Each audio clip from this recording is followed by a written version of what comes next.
welcome back to another video. It's your boy in Holy Spirit. Today I'm going to be showing you how to play Retribution Paladin in Wrath of the Lich King 3.3.5. I'm going to be going over the talents, glyphs, rotation, gemming, etc.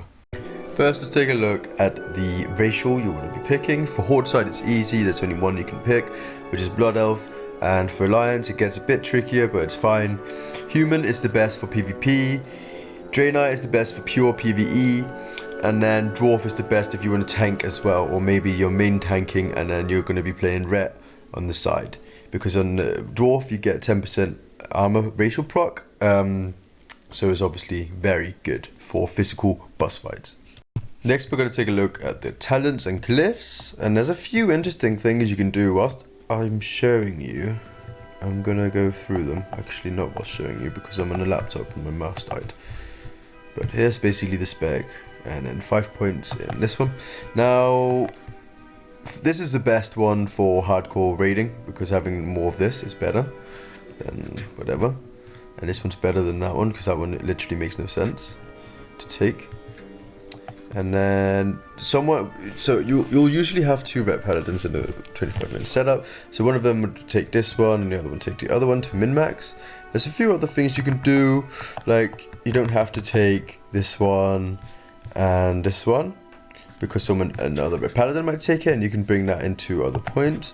So you can change your points around a little bit, depending on what the setup is like. Overall, this is pretty much basic spec. You can put 2 points into that and take it out from there if you want to be more, you know, more attack power sort of oriented. Now the glyphs get very interesting actually, I find. This is the must-have glyph. Is a must-have glyph, but this one is optional, so there's a few options you can go here. Salvation is a good personal defensive cooldown. However, you can also go with Divine Storm for best for self-heal. Consecration, best for AoE damage. Crusader Strike, both for single target damage, and obviously this one is probably by far the best, because some people might think, oh, 20% on Crusader Strike is huge. It's not. It doesn't do that much of your damage. It does like 6 to 7% ish, maybe 5 depending on your haste, maybe 4 if you're unlucky, if you have lucky procs. So it's not that big of an increase to do it by 20%. It might be 1% increase, whereas a personal cooldown is huge. Next we're going to take a look at the stat priority. 8% hit is the number 1 priority. Number 2 is expertise 26 to be capped. And then you want basically more agility, more crit, more haste, more strength. Strength isn't actually a go-to stat in this expansion to get from gear.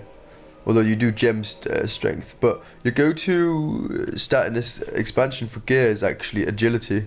If you can get an agility item in that slot, that makes sense. Except, like for example, this one you have a polearm before you have Shadowmourne, but then you have a Shadowmourne that has strength.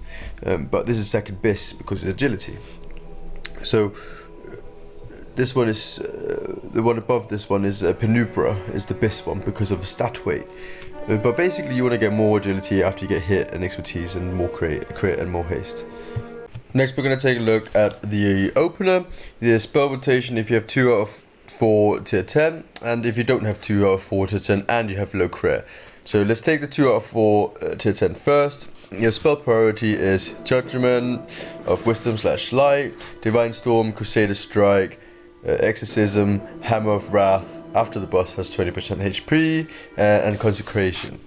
Now, if you have no 2 out of 4 tier 10 and you also have low crit, it will look like this. So, Judgment of Wisdom / Light, Hammer of Wrath after the boss has 20%, Crusader Strike, Divine Storm, Exorcism, Consecration. Also a little extra bit of detail. If the next wipe, which is a melee attack, is more than 1.5 seconds, you Judgment, Crusader Strike, Divine Storm, and if the next wipe is less than 1.5 seconds, you Divine Storm, Judgment, Crusader Strike. That's for min-maxing. You'll do about 10% more DPS if you can track this, and if you can't, well, don't worry about it, it's not the end of the world. Also, for your opener, you want to pop wings, then you want a Judgment, then you want to Divine Storm before reaching the boss, so that you can have a chance at 1 melee swing extra at resetting the Divine Storm with 2 out of 4 tier 10. Obviously, if you don't have this, you still want to do it because proc it early will put it on cooldown. Other than that, the opener is basically you follow the same prio.